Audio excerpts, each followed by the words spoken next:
steal the time right out of your hand. All right, let's jump right into it. We got just a few fun facts from '72. '72 was when John and Yoko co-hosted the Mike Douglas Show for an entire week. If you've never seen it on YouTube, go check it out. Some really great stuff. This is an important one. In 1972, in February, sound recordings were granted U.S. federal copyright protection for the first time. So before 1972, in '72 was the first time you were able to copyright what you created. Tricky Dick Nixon was the first president to go to China. Boo. David Bowie introduced his new alter ego, Ziggy Stardust. Devo formed in 1972, but it took him a few years before they did Satisfaction. The Godfather won the Oscar for Best Film. The top TV shows in the country that year were All in the Family, still, Maude, Sanford and Son, and of course, Mary Tyler Moore Show. Some of the big songs that year were American Pie by Don McLean, that went to #1. Neil Young's Heart of Gold went to #1. The Candyman by Sammy Davis Jr. Not Candyman. And Papa Was a Rolling Stone by The Temptation. On this day in 1972, the #1 song in America on the Billboard charts was America, A Horse with No Name. Well, curiously enough, the next month when we went to England and played at Wembley Bowl, we met Dewey Vanell. He came back and said hi.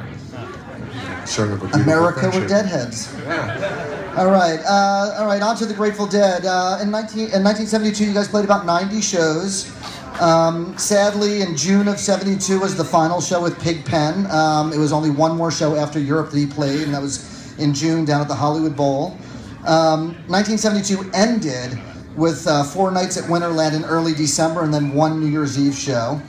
And on this day in 1972, the Grateful Dead did one night as an 8-night run at the Academy of Music in New York, which later became the Palladium. And I believe we're going to hear some music from one of these shows tonight. So right after they finished those 8 nights at the Palladium, it was off to Europe. And Europe was interesting, and I know a lot of you are coming back tomorrow night. We're going to have a slideshow from Europe '72 that Phil's going to narrate. The photographer who went with them, Marianne Mayer, has loaned us her slides very generously. Unfortunately, I was unavailable to go to Europe in '72 because I think I was 10 and studying for my bar mitzvah maybe, so I couldn't go. Sorry about that. So they had Marianne Mayer.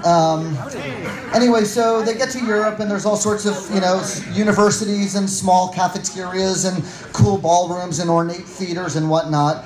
And then they got to the Hamburg, Germany Philharmonic, and Phil's going to tell a story about an interesting cat that he saw on stage. Well, the thing about Europe for me was it was like going home. I had a lifelong love affair with European culture, starting with the music that I would play as a child, and so everything was just like magic to me, because I knew some of the history behind these things, and so we get to Hamburg, and we go to the Philharmonic Hall there where we're supposed to play, and we walk in, and there's busts of all the important people who conducted and had their music played there. Brahms, Mahler. I'm standing in this place looking at my heroes who played here, and I'm going to go play there now too. It was really, I don't know. I can't describe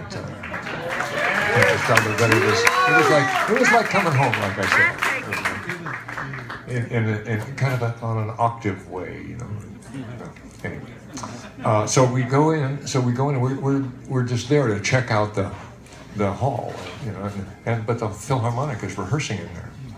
Some excerpts from Carmen they were going to do, I think. And I'm just wandering around in the lobby, looking at this thing and going, and MG, Mountain Girl, comes down and says, "Phil, you got to come here and look at this." And I said, No, you got to come here and look at this. So we go up to the first balcony and walk out into the aisle there, and looking down, and I'm saying, I said, the orchestra and the conductor, and they're playing. I say, what? And she says, look at the first cellist, and it's me. it's me. Same body type, same hair, same features, same movements. Doppelganger. Yeah, and you know, so from here, I go to, what does this mean? And then I went and I looked up the number of Leshes in Hamburg in the phone book, and there were like 35 Leshes in Hamburg. Didn't you go and try and chase him down? Yeah. I said, I've got, who is this man? I got to be face to face with this guy and see what he said. And so, I'm in my Levi jacket, my Levi's, and my cowboy boots, and a Pendleton checked shirt, and I'm stomping through the halls of the backstage of the Hamburg Philharmonic Hall, and people are looking at me kind of strange. Probably a combination of, why does this cowboy look so much like our cello?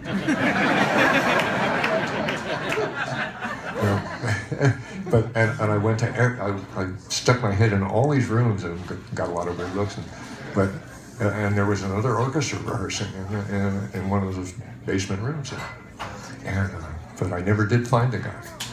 I never did find him, and maybe I could do some research on the internet someday. Yeah, you'd be Try surprised. to find at least what his name was.